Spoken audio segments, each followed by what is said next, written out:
Up next on Sappy Radio, 44.4 on your FM dial, a little J.B. Copeland. He's not licensed, but he's definitely listening. This is Sappy Hour.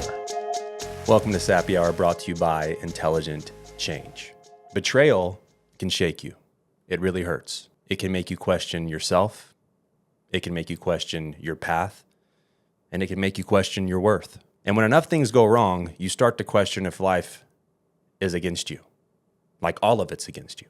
In today's voicemail, we have two young men in whom I already love, who have been hurt and betrayed in their relationships and throughout their lives. They're wrestling with broken trust, self-doubt, and the weight of wondering if things will ever work out for them. But here's what I want you to hear before we dive into this. Pain and betrayal isn't the end of your story, unless you let it be. Pain has the ability to wake you up or lull you to sleep.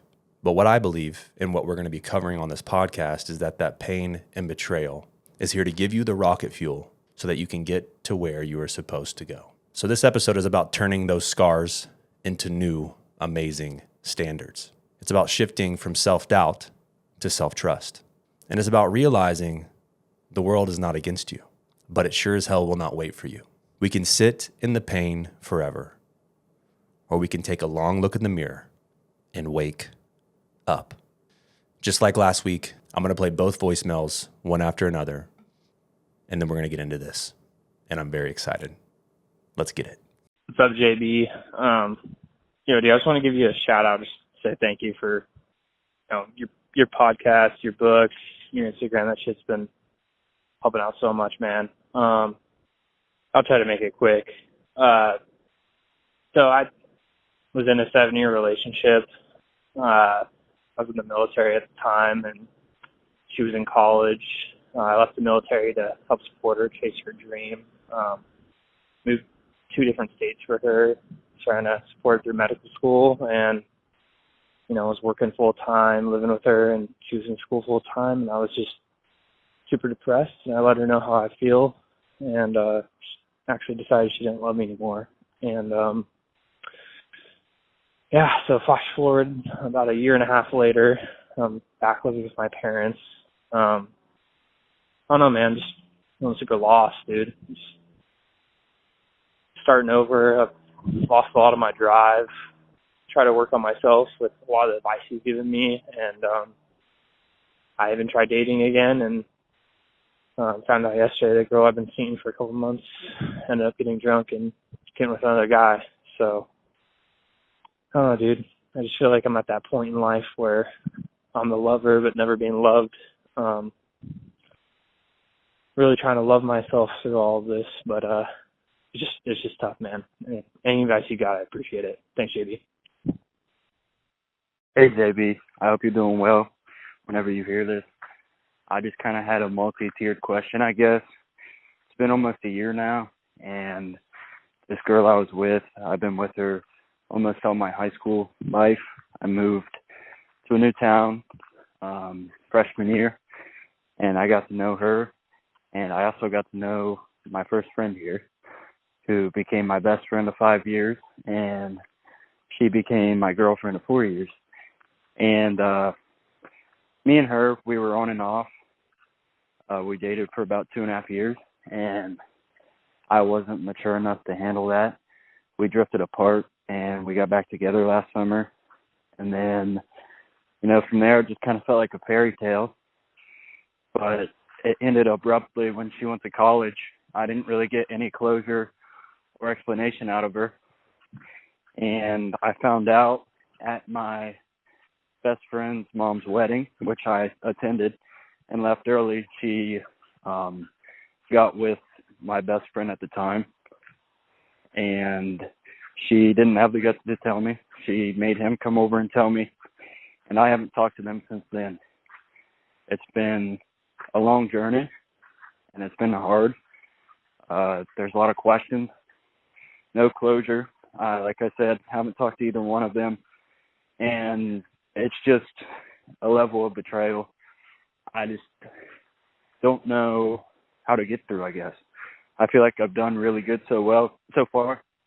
I haven't, turned to alcohol or trying to fill the void with a girl. And that kind of leads me into my next question, because I've tried to date, and I like the idea of dating. I like the idea of women. But anytime I get, I guess, intimate or close with the women, I kind of cut them off. And it's like I'm not ready for a relationship. And it's frustrating because I feel like I was conditioned to love deeply. And I just don't know. It feels like we're in a world of hookup culture. And I don't know how to kind of navigate this world. And I also don't know when it's time to find a relationship. I feel like it's been almost a year now, and I should be ready for something. But nothing really interests me. I'm okay with being alone right now. But sometimes, I have those desires, and I want to be with a woman. But I don't have everything in me, I guess, right now to carry that responsibility. And I don't know how to navigate that either. So really, man, I'm just asking, what can I do to continue to get through that betrayal? Because those were the two closest people in my life. I trusted them with everything in me, and I did as good by them as I possibly could. So that really hurt me, obviously. And there's been so many layers to trying to unpack that. I'm proud of myself. I feel like I've done really good, but there's still work to be done. And honestly, I just want to get to the point where I can find love again. Thank you guys for reaching out. I'm very excited for this episode. Very excited. Because most of the time, how these episodes go is people call in, they have a question, and I'm able to give advice to the question. But something deep down within me, when both of these young, amazing men called in, told me that this is a podcast to help wake people up. There is a time in life where enough things go wrong to where more advice is not going to help you. And the only thing that will help you is that compass within you. And so in this episode, I'm going to turn on my big brother senses. I'm the oldest of three. I have two little brothers. I'm 30 years old. My middle brother is 27, and my youngest brother is 22. And it comes pretty naturally to me. And so I ask the guys that called in, or anyone that's listening that feels like they're in this situation, I ask that you would let me big brother you for the next little bit. Because what I see in you is maybe something that you do not see in you. And what I see is good. And what I see is a future that you're going to fall in love with. And what I see is you flourishing in life. And sometimes in these situations we find ourselves in, and this pain that we find ourselves sitting in, we forget who we are. We forget why we're here. And so my goal here is to not only validate you, but to be very honest with you, because you need honesty in your life. You need someone that can see it for what it is, but also help you get through it. And that is why I chose these two voicemails, is because there is a lot of people, not just young men, women as well, that are stuck in pain.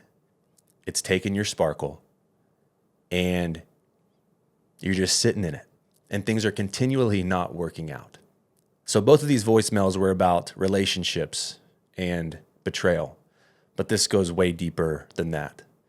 And I know that they both had questions revolving around betrayal, but really the deeper question that they might not know that they're asking is, JB, I feel hopeless, and I need to know how to move forward. JB, this sucks. I don't want this pain to continue being my identity. Pain can do something to you. Betrayal can do something to you. It's a very personal thing if you let it be. But one thing pain can do is lull you to sleep. It hurts so bad, and all the fingers are pointing at you that you are the reason that they treated you this way. You are not good enough. You're worth being abandoned. You're worth being betrayed. And a lot of the wordage from these voicemails helped me come to that conclusion. There's been a loss of self-trust. There's been a ton of self-doubt in both of these voicemails. And they're stuck replaying the past in their head. They're stuck in a pain loop. And what that does is it creates something we like to call self-pity. Now, I want to say this before I get into this because you need to know this. This is all love. Love from the highest place. And love means honesty. And what I'm seeing here is a high level of self-pity. And I know that you want me to get on here, and I know that you want me to validate you, which I do. I know it hurts, but I'm not going to, because you're bigger than that. You're bigger than the pity that you're having for yourself. This is not me minimizing your pain. This is not me belittling the situation. This is me saying, hey, that happened, yes, and I know it hurt. But are you going to let it define you? Are you going to let it define you? And sometimes we just need to have conversations like this. Sometimes we might not like to stay stuck in our pain, but we do stay stuck in our pain because we don't know how to get out of our pain. And the reason I can speak on this to you is because I've done the same thing. I understand the feeling of hopelessness. I understand the feeling of feeling like everything is against me and feeling like nothing's going right for me. And the only one that can change that is no one else but you. And so I want to talk to you about self-pity real quick. Okay? And then we're going to talk about what self-pity can change into. Self-pity is a state of excessive, self-absorbed unhappiness over one's troubles, dwelling on personal misfortunes with the focus of helplessness rather than solutions. Now, I know that this might not be exactly where you guys are at. You're calling in, you're asking for help. But I want to just go all the way over here and plant that flag in the ground. And then we're going to go all the way over here and plant this flag in the ground. And I can't tell you where you're at exactly, but you can figure out where you're at on this scale. This is way over here, okay? Again, dwelling on personal misfortunes with the focus of helplessness rather than solutions. It often involves rumination, which is replaying the negative events, victimhood, believing life is against you, and avoidance, not taking action to change the circumstance. As you're listening to this, I know that frustration is welling up in you. You might want to turn the podcast off, but I urge you to keep on listening because all that is your ego. Your ego does not want to hear it, but the truth in you does. And I'm asking you to please continue to listen. Big brothers love little brothers, and I love you. Just trust me. Let's talk about the psychological view of this. Self-pity is considered a maladaptive coping mechanism. It provides temporary comfort, but reinforces passivity and helplessness. I hear the passivity in both of your voices. Passive. You lost the war. It's over. I've been hurt. This isn't working out. And that's the exact opposite of what life is asking from you right now. It's often linked with learned helplessness, the belief that effort won't change outcomes. Maybe you're saying things like, why me? Nothing ever works out for me. The world is against me. And you deserve the benefit of the doubt because a lot of times self-pity isn't usually conscious. It's a psychological survival response that feels safer in the short term, even though it costs us long-term growth. And this is why people default to it. Number one, it feels safer than action. Action means risks. And you're thinking, at least I won't get hurt if I don't change this, if I don't change the self-pity, if I don't change the victim mindset. And here's the thing. If you do try again in that self-pity, in that victim mindset, you are going to get betrayed again. You are going to get hurt again because your confidence level is not there. Having self-pity for yourself and then putting yourself out there with that self-pity is going to create more opportunity for you to have more self-pity for yourself because you are what you attract. You experience what you attract. Number 2, it preserves the ego. Oddly enough, self-pity lets you protect your self-image. If nothing ever works out, then it's not you who failed. It's life or the people in your life that failed you. It shifts blame outwards and gives you an excuse to avoid confronting your own pattern. I know this is hard to hear. I know you do not want to hear this right now, but listen. Life comes with pain. Life comes with suffering. Life comes with betrayal. Life comes with hard times. And I know both of you and whoever's listening to this knows that. Are you going to let it define you? I am literally focusing on both of you right now. I'm not focusing on anyone else. I know people have done you wrong. I know the betrayal hurt. But are you going to keep on sitting in it? Number 3, it attracts comfort. Self-pity often draws attention, sympathy, or validation from others. In social dynamics, pity-seeking is a low-level strategy for connection. Again, you're looking for attention, sympathy, and validation. And these are not bad things to want. It's understandable you want validation. It's understandable you want sympathy. And it's understandable that you want attention. And I know that that's the exact opposite of what you're getting in this moment. Because I see your pain, but I will not feed your pain. I want to feed your freedom.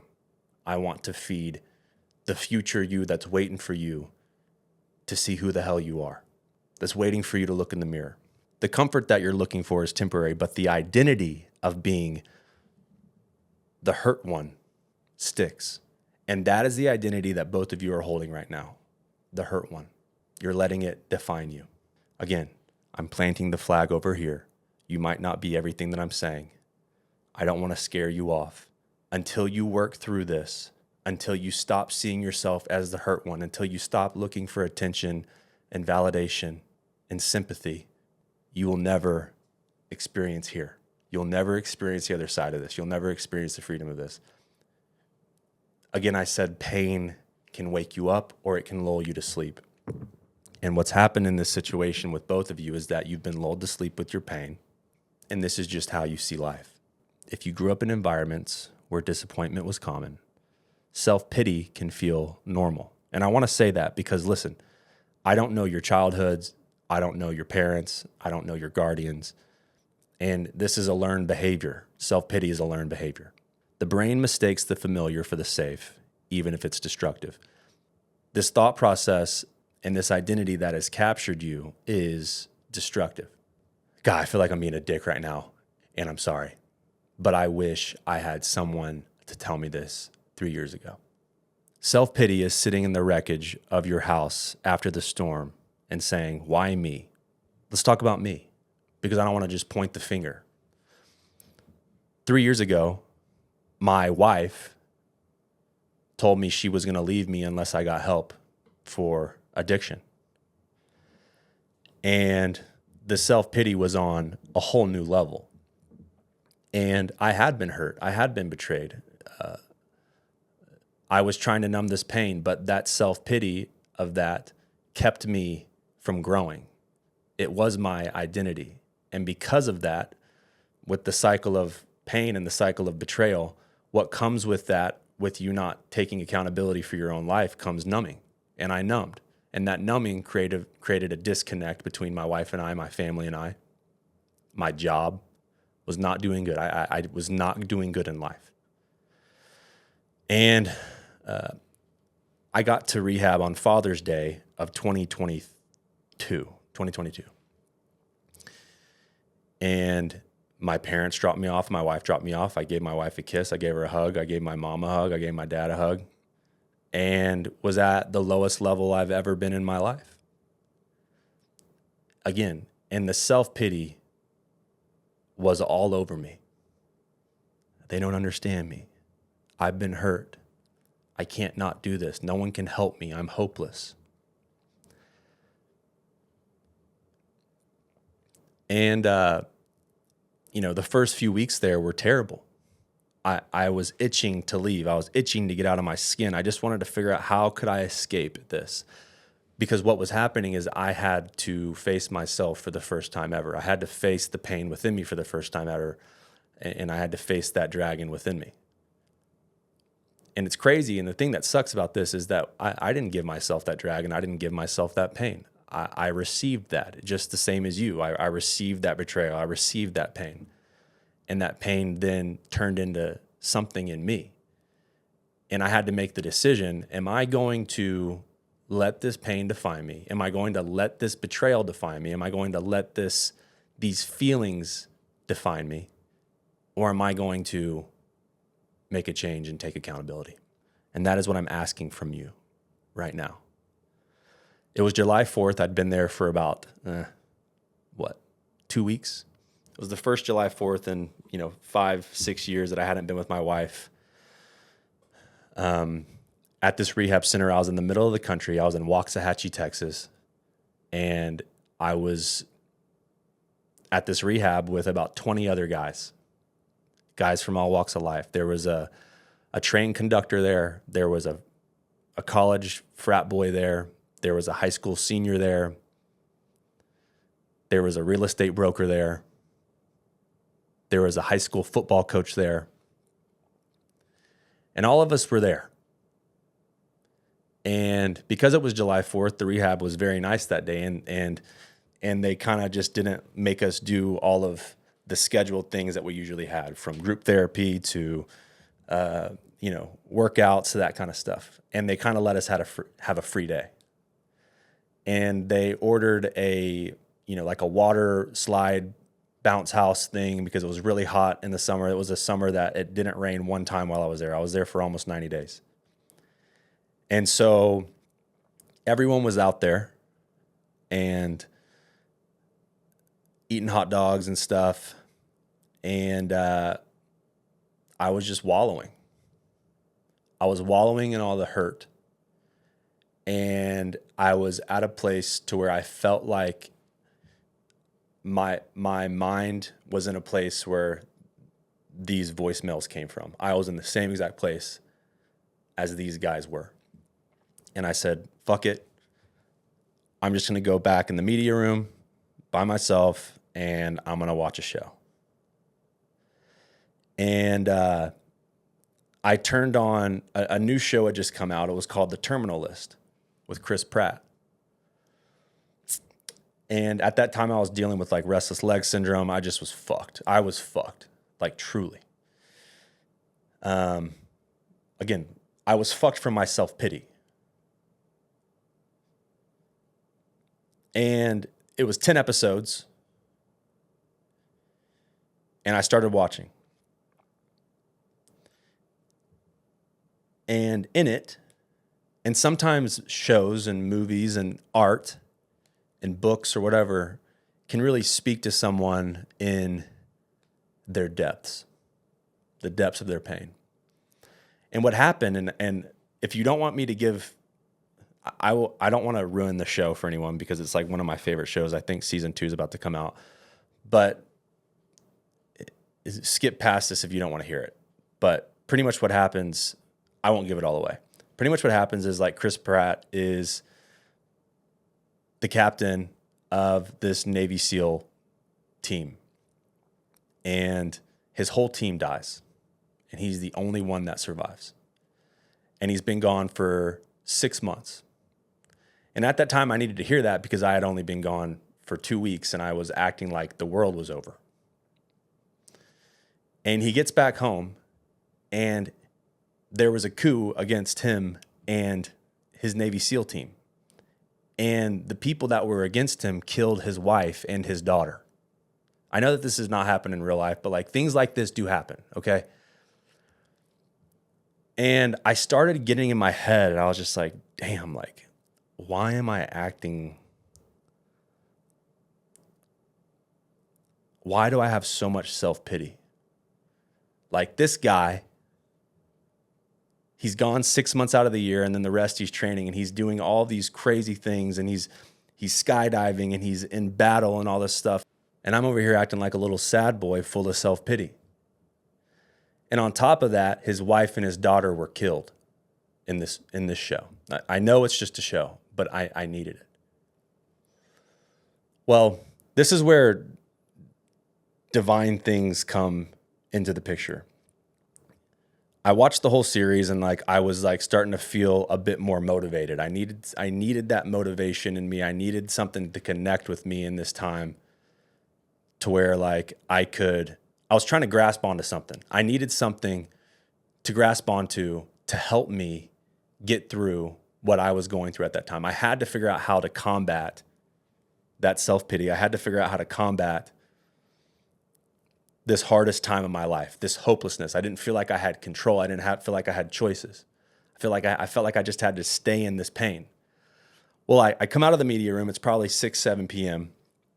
And the spiritual director of the rehab shows up, and he's only there once a week. And he pulled me aside, and this is where divine things happen and I just don't understand. But he said that on his drive up, he was thinking about me. And I know that this sounds cheesy, but it's something that like carried me. He looked at me and he said, I feel like I'm supposed to tell you that you are in Navy SEAL training right now. And you are pushing away your training.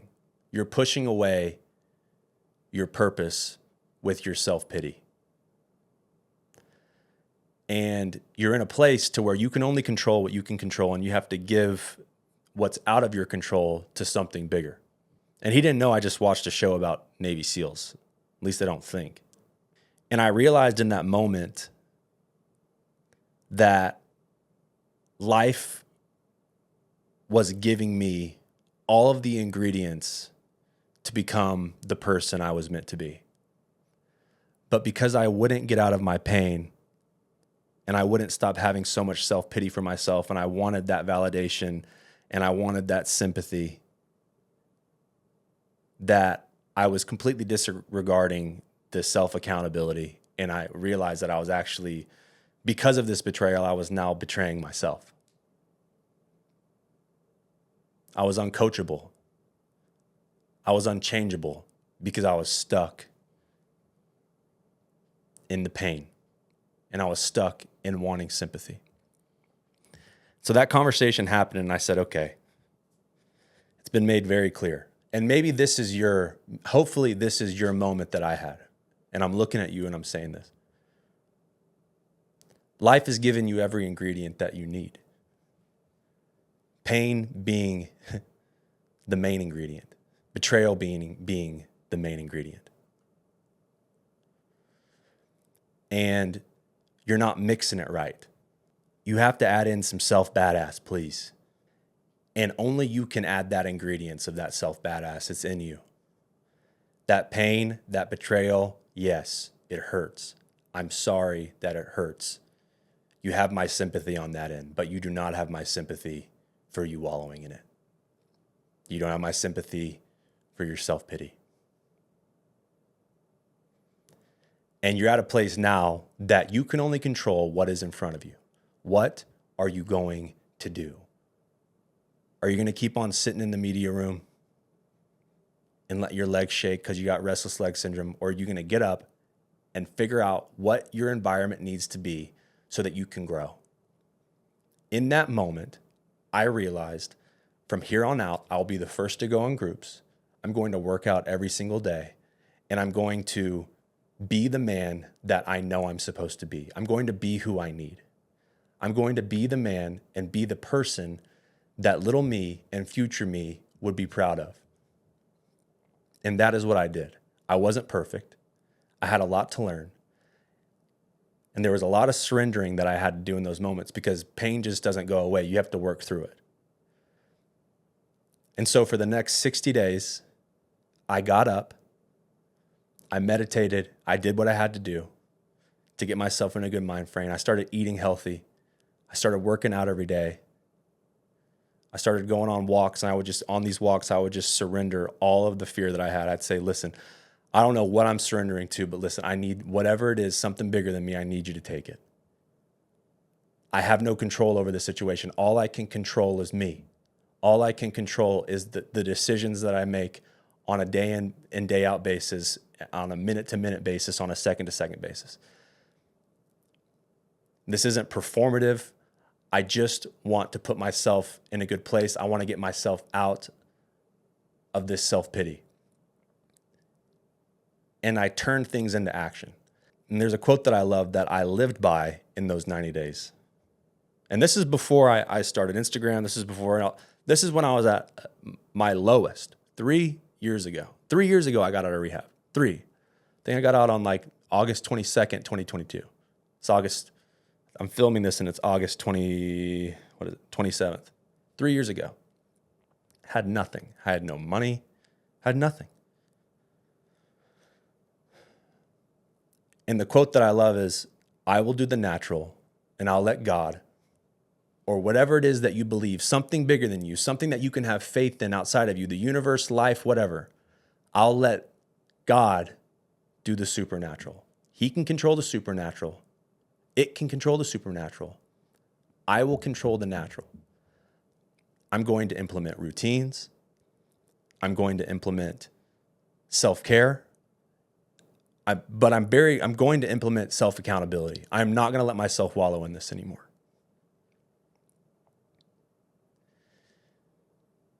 And what we really want is on the other side of turning self-pity into self-mastery. Let's talk about self-mastery. Self-mastery, it's control over one's impulses, emotions, and behavior in alignment with chosen values and goals. The ability to direct your thought and actions rather than being ruled by circumstances or reactions. It's not about perfection. It's about discipline plus awareness plus intentionality. You can make the shift in your brain with one thought from self-pity to self-mastery. And that is what I'm asking from both of you right now and anyone that is listening that is going through this.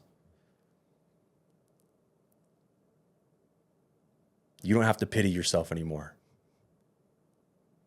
You don't have to have their sympathy. You don't have to have their closure. You need your own accountability. Again, it's not about perfection. It's about implementing action. It's about doing shit when you don't feel like doing it, and you're doing it to better yourself. This is rooted in Stoicism and ancient wisdom. No man is free who is not a master of himself. Other people and other situations and this betrayal and this pain is the master of you right now. And again, in one thought and in one decision, it will no longer be your master. You decide. You have to decide. And then you have to start acting. You create who you want to be. You in 10 years is begging you right now, please see your worth. Please see your power. You choose your response.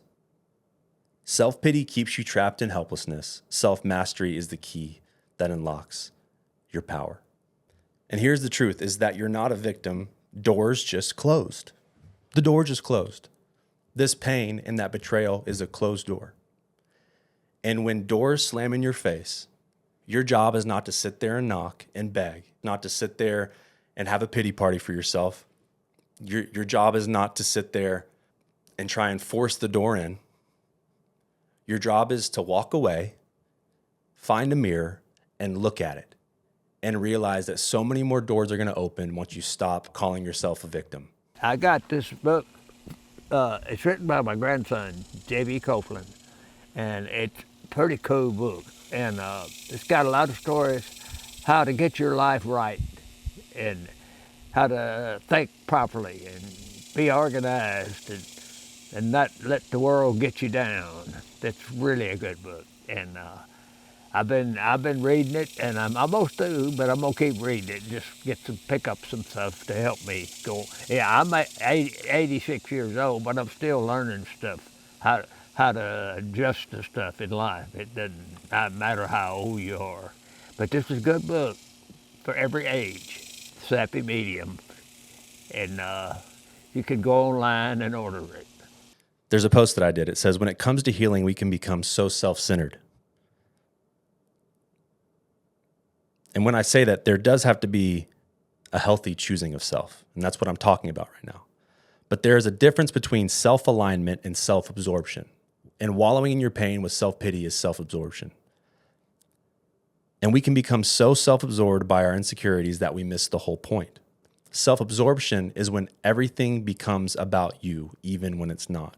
Self-alignment is about learning how to become in tune with who you are beneath your wound. Right now, you're living in tune with the wound. You got to get under that. That is not what is directing your life. Healing isn't about getting stuck in the story of who you were and what happened to you. It's about living life like the person you are becoming. And that person is free, and that person is powerful. You have to start making decisions, and your actions have to align with who you are beneath that pain, who you are 10 years down the road, the future you. There's a quote that says, when we are no longer able to change a situation, we are challenged to change ourselves. And that's where you're at right now. You cannot change what's happened. You cannot change that betrayal, but you can change yourself. Victimhood is easy to fall into. It provides temporary protection. If the world is against me, then I don't have to risk failing again. I'm the victim. This happened to me. I want the sympathy. Neuroscience shows the brain clings to victim stories because they create certainty. And I understand that. That's just safety. That's just how our brain, it's survival. Even if it's negative, certainty feels safer than chaos and going out and creating your own new story because it's chaotic. And that's what you're going to get is some chaos. But you're here right now. What are you waiting on? You're here. You're on this earth. Shit has happened. Yes, and I'm very sorry. But are you going to keep on letting it define you? Enter into the chaos. Enter the path less traveled. Let's go. There's a thing called post-traumatic growth research. People who actively process pain report higher resilience and deeper purpose. It's time to get on the horse. It's time. The world isn't against you. It's trying to wake you up. These things are not happening to you. They're happening for you. When the door closes, you're not going to let it hurt you anymore. You might have to grieve it for a minute, but you're not going to let it take your identity. You're going to take a step back. You're going to look in the mirror. You're going to realize that fire in you welling up. And you're going to know that so many more doors are going to open. Both of you are going to find the people of your dreams. Both of you are going to find that purpose that you're searching for. But you got to go find it. You're either playing the victim of your story or the person writing the next chapter. You choose. And here's the truth is the world doesn't owe you healing, but it will give you every chance to step into it if you decide you're done being the victim. And here's the truth, you are a victim. You're a victim to this pain. But are you going to keep on being the victim? Are you going to just let that be who you are? No, you can't. You're bigger than that. You're deeper than that. I believe in you. This all comes down to you. This all comes down to you making a decision and finding that fire within you and you taking a risk and saying, look, shit hasn't worked out for a minute. It hasn't worked out. Things have happened. Things have happened and it hurt. But I am not going to wallow in this anymore. I'm going to do only what I can control, and I'm going to give what I cannot control to something bigger than me. What can you control right now? You can control your routine. You can control how you're showing up physically. Are you eating right? Are you working out? Are you creating quietness and peace in your life and tranquility so you can hear from something bigger than you? When thoughts come into your head that you do not like, are you buying into them or are you surrendering them and saying, that's not me? Are you going to lay down or are you going to fight? And when you fight long enough for your purpose and who you are, the fight gets easier and you start just becoming that person. You can do it. I truly believe in you. You have to get out of this mind fuck though. It's the only way. You are going to attract what you believe. You are going to attract how you see the world. Life is a mirror, and it will mirror back to you and play out exactly how you see it. And you have to shift the way that you see things. You have to shift that victim mentality and that self-pity into self-mastery and realizing that so many good things are coming. Betrayal can do two things. It can curse you or it can be your miracle. All of us get betrayed. And betrayal is actually a rite of passage. I believe this. If we buy into the curse of it, what happens is we begin to self-betray ourselves. When trust is broken, it's not just about the act, it's about questioning who we are. And this is where we start the self-betrayal. Self-betrayal is ignoring your gut, lowering your standards, and staying when you knew you should have walked. What self-betrayal looks like. Feeling red flags in your body and choosing to silence them. You should have major red flags that you're sitting in this right now. I know that you have them. I know that you know that you're supposed to be somewhere else. And you're waiting for someone to come and get you, but you're waiting for a girl to come save you. You're waiting for someone. It's not going to happen. You have to save yourself. Trust the red flags that you see. You cannot ignore your gut. Saying this is enough even when you know it isn't. Where you're at right now is not where you know you want to be. You got to go there. Breaking your word to yourself, promising you'll leave, promising you'll change, promising you'll show up and not following through. Choosing comfort over truth, staying in relationships, jobs, or habits that shrink you because leaving feels scary. And this is why it hurts so much, is because it's a loss of self-trust. Albert Bandura's research on self-efficacy shows confidence grows through kept promises. Every time you break a promise to yourself, you confirm the opposite. I can't trust me. And this isn't about perfection. It's about over and over again creating a new rhythm to your life, creating a new routine, creating fulfilled promises over and over and over again. You're going to have to get yourself out of this pain, out of this. Again, you didn't cause the pain. I know that you didn't cause the pain. I know that that sucks, but you have to change. You have to be the one that gets yourself out of this slump. Another reason why it hurts so much is it erodes your identity. When you're self-betraying yourself, which comes from betrayal. The most common form of despair is not being who you are. And right now, you are not being who you are. If you look at betrayal as a miracle, this is what's going to happen. In mythology and literature, the hero's betrayal, so let's think about it. Scar and Mufasa, Brutus to Caesar, Judas to Jesus. It isn't the end of their story. It's the trigger that sends them into their real destiny. The trigger's been pulled, people. Are you going to let it send you into it's the rite of passage. Ernest Hemingway says, the world breaks everyone, and after, many are strong in broken places. Betrayal is your strength. The greatest form of this miracle is that you realize that you're not going to betray anyone else, starting with yourself. Betrayal can make you a good person. I know that that sounds crazy, but also betrayal can make you a villain. Are you going to be a villain? Are you going to sit in your pain? Or are you going to become the hero that you need? Be who you need. This pain wasn't meant to bury you. It was meant to build you. You are not less of a person because they betrayed you. You're becoming the person you're supposed to be because they betrayed you. Can you see it that way? Will you let this pain take you to where you're supposed to be? Or are you going to sit in it? Are you going to let the pain lull you to sleep?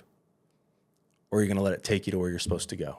This thing that's going to stay the same is the pain. It's going to be there to put you to sleep, or it's going to be there to take you where you're going to go. What makes the difference is how you see the pain.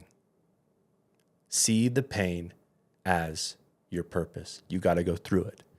Betrayed people often experience temporary drops in self-esteem, but those who reframe it as growth rebound stronger and report clarity in future relationships. So don't let the betrayal be the proof that love isn't real. Let it be the proof that you're strong enough to demand real love next time. Let it be the proof that you're strong enough to demand the life that you know you're here for. Betrayal is someone handing you your initiation papers because you cannot grow without pain. This pain is here on purpose. Are you going to let it fuel you? Are you going to let it make you a better person? Or are you going to sit in it for the rest of your life? I'm going to end this here, okay? Betrayal hurts. It strips you. It feels like loss. There's your sympathy. But when the dust clears, and it has, you can realize that it actually stripped away the lies, and what's left is the beginning of who you are, your power, your clarity, and your purpose. You've already been through the fire. Now it's time to start acting like someone who's still standing. And the world is neutral, and you must decide your own script. You might feel like the world has singled you out, like life keeps on handing you betrayals, setbacks, and losses while everyone else is getting the win. But here's the truth. The world is neutral. Life isn't a courtroom judging you. It's a mirror reflecting you. Marcus Aurelius said it best. The universe is change. Our life is what our thoughts make it. That means the script isn't written against you. It's waiting for you to pick up the pen. It's waiting for you to start acting, like I talked about when I was in rehab. And things changed for me. And it was a miracle. That betrayal turned into a miracle. That from me changing from self-pity to self-mastery, my life turned into a miracle. And I found gratitude. And I was thankful. That's another thing that you can find right now is gratitude for where you're at. There's so much to be thankful for. You're breathing. You're here. What are the chances? That gratitude and that action is going to take you to a place that you've always known you're supposed to be.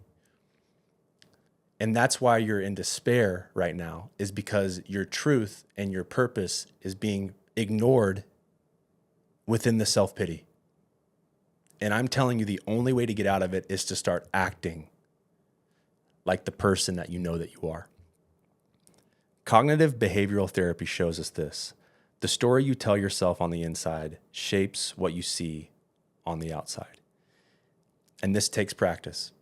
When those thoughts come up and you start feeling like self-pity, you got to surrender it.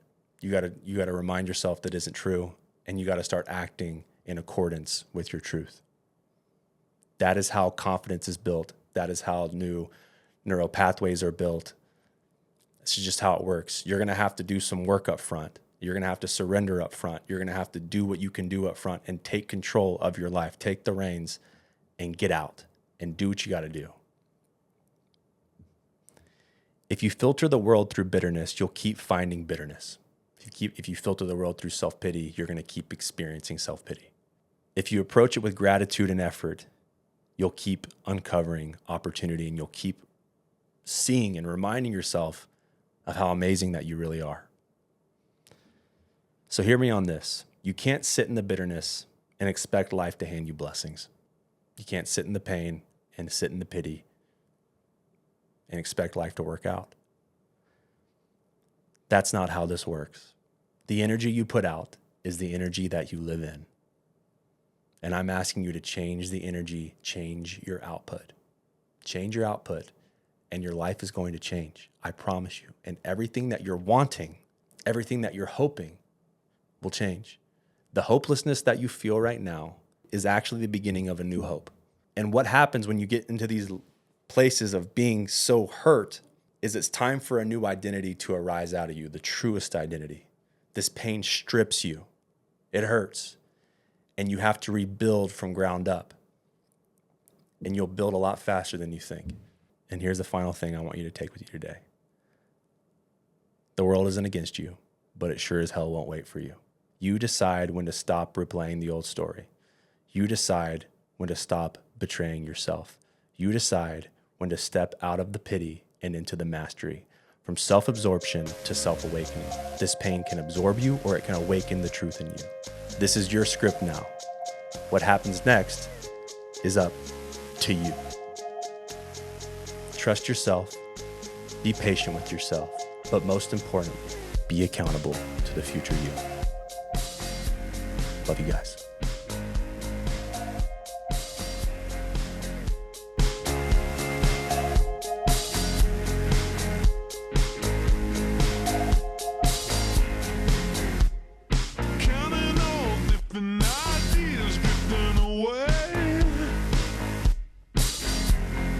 Past